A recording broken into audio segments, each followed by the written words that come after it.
కీర్తనల గ్రంథము 16వ కీర్తన 8వ వచనం. ఆయన నా కుడిపార్శ్వమందు ఉన్నాడు గనుక నేను కదల్చబడను. ప్రియులారా, దేవుని వాగ్దాన వాక్యము, ప్రభువే మన కుడిపార్శ్వమున ఉన్నాడు కనుక మనము కదల్చబడము అనే వాగ్దానము చేత మనల్ని బలపరుచుచున్నాడు. నిశ్చయముగా ఆయన మన కుడి ప్రక్కనే ఉండి మనల్ని నడిపించుచున్నాడు. కాబట్టి ఎటువంటి ఇబ్బంది అయినా మనము కదల్చబడము.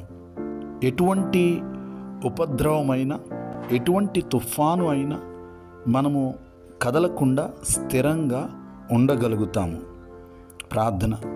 పరిశుద్ధుడివైన యేసయ్య, నీకు వందనాలు, స్తోత్రాలు అయ్యా. ఈ ప్రత్యేకమైన సమయంలో మీ పాద సన్నిధికి వస్తున్నాం.